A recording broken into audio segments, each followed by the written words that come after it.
Bonjour la famille, bonjour Bana notre Père, bonjour Balandia Michaud la Grâce Télévision.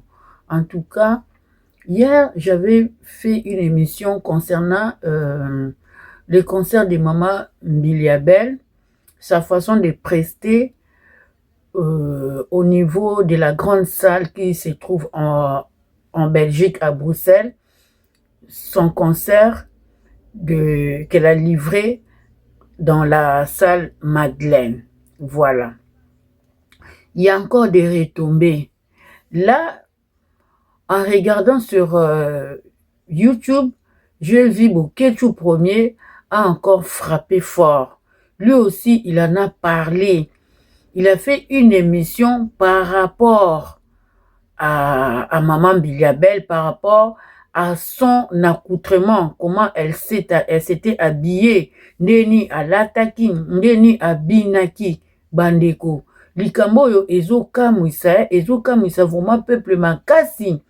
Bato ebele ezolekela bango, bato ebele bandimaki te komona Maman Biliabel na kati ya salle monene oyo lokola babengi Madeleine, ndenge bato bazelelaki ye mpe awutaki na hôpital asalaki accident.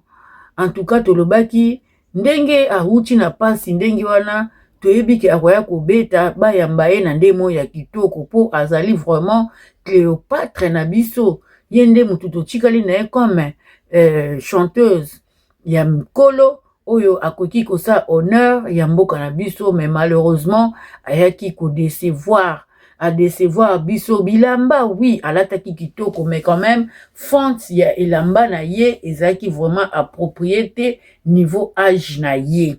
Bato basepeli te, basepelaki te na accoutrement wana, falaki balukela ye ata elamba moko boye oyo ekoki kozala na fonte te, ou soit loko ape ezalaki na fente akoki mpe kotia mwa kola moko boye ya makasi ya noir et puis ase réserve na kobina. Tout comme pe en tant que maman, biso toyebi Maman Biliabel ayemba abinisa époque na ye oyo ye asalaki deja esi eleka, peu importe asoki ayaki na wax na ye hollandais alati de maputa na ye nde toyebelaki ye na série ya Tabulei. Maman Biliabel andeki kobina kitoko ntango azalaki na Tabulei.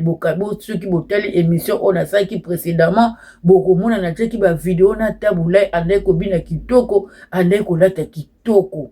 Mais na minute oyo ntango akoli kobina échanger tocomprendre te na age na ye wana akende kobina koekarte bamakolo ti na sous-vêtement oyo ezala ya kati ekende kobima libanda. Bato mosusu kutu bake mosika na koloba ke alataki sous-vêtement te. Vous imaginez? Et en plus na kati ya concert wana mwana na ye moko oyo ye abota propre na Tabulei, Mélodie azalaki. Soki otali elateli ya Mélodie en tout cas okumisi nzambe, mais elateli ya mama en tout cas esepelisaki vraiment bato te. Pe na tiela ye bino mpe baexemple ya komona nani Faya Tess ye mpe ayemba epa Tabulei, mais soki otali mama Faya Tess alataka kitoko, toujours omona ye na deux pannes, toujours omona ye na robe moko ya molai ou bien na jupe ya libaya, alati yango na jupe azopreste, okomona batie lokola mikolo na mabaya baotia badentelle ebimi lokola soirée, ayembaka kitoko, abinaka kitoko, non namona ete aforça. Na vérifie mpe natali baconcert mosusu ya mama Tchala Mwana mpe lere abandaki. Oui, Tchala Mwana ere wana azalaki jeune, andaki kobina makasi, mais azalaki toujours na kolan moko ya noir na kati mpe azalaki kolata. Et puis tomoni Tchala Mwana ntango akoli na ye azalaki su kobina makasi te. En plus azalaki na Claude Machala na ye na pembeni. Soki asisi abini akepa Claude Machala na ye. Soki ntango age ekomaki na ye kopusana, mama Tchala Mwana en tout cas akomaki na ye mutamaputa mutamarobe abandi akomaki kobatela nzoto na ye en tant que mwasi ya libala.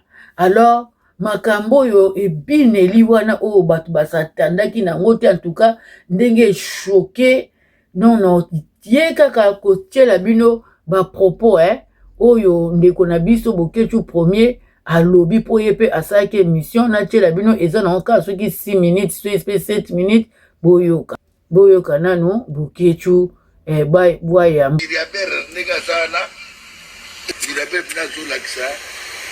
azobina balakisi mire ya makwanza wana mire ya makwanza mutakala mama ya kala asie de salo meturu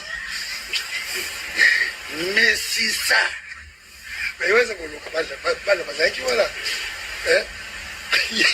balo ya kauchu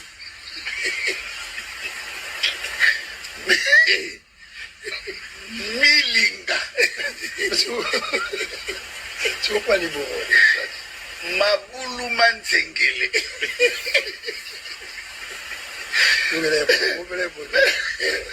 na bino biliaber miri ya makwanza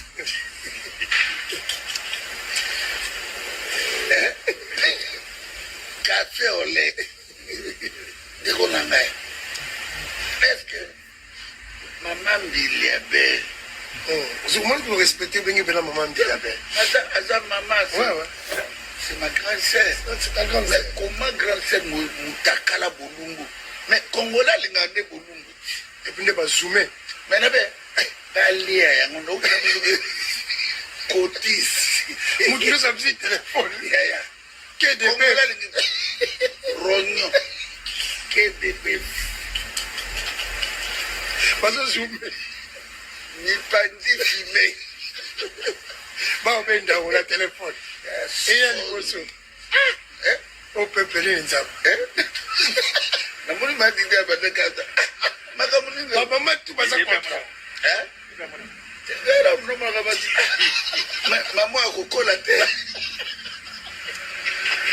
makamba tozoseka ndeko na mais ça fait mal eza parce que mais bato wana nde balider d'opinion wana mais bango bacontribue na occupation ya Congo bango moto bacontribue na koboma jeunesse baede jeunesse te kaka ndeko ozomoni mama wana atikali alakisi meturu na ye mpona mesisa ya mbimbo mesisa ya nzeta mapela moto akala mama wana aboma babeti bandeko na ye aboma batala po oyoyela biso liwa ya batiste tola maboko na ye ndeko na ngai koma mama wana akolata ndenge ayaki wana alati maputa na super vraiment alati maputa na super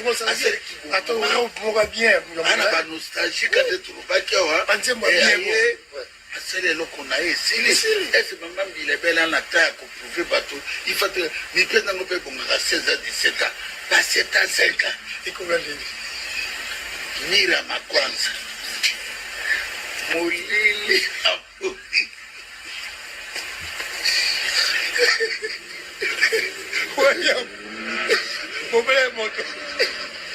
mama mbilebele likolo eyinda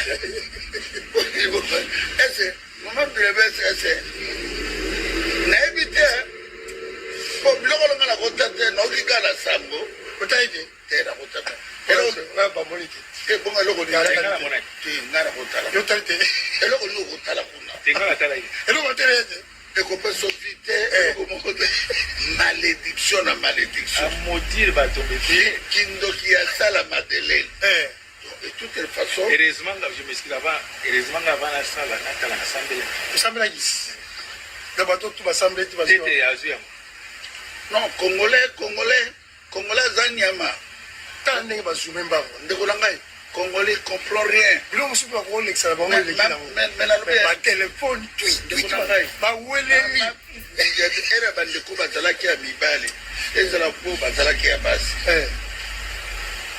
congolais vi ya congolais eza mutakala congolais alingi vi te Congolais alingi otala makambo ya Congo te. Congolais alingi. Mais ye moko nde alataki ayaki ndenge wana c'est démon. Mama Bilebe c'est démon abosikize ngai. Comment na âge na ye nalobi na cadre taki bamama libasikize na niveau mama Bilebe eza kolakisa mopende ngai nalobaka makambo ya mipendere mama boma nzoto na yo nateyaka yango na bajeune fille bomba mabele na yo moto akala eye likolo abombaki mama Bilebe mokola mama Vero mama Bile amotalelo bon yozolanda poudre wana te na tongo kokoba kokauti benonga kokauti koboko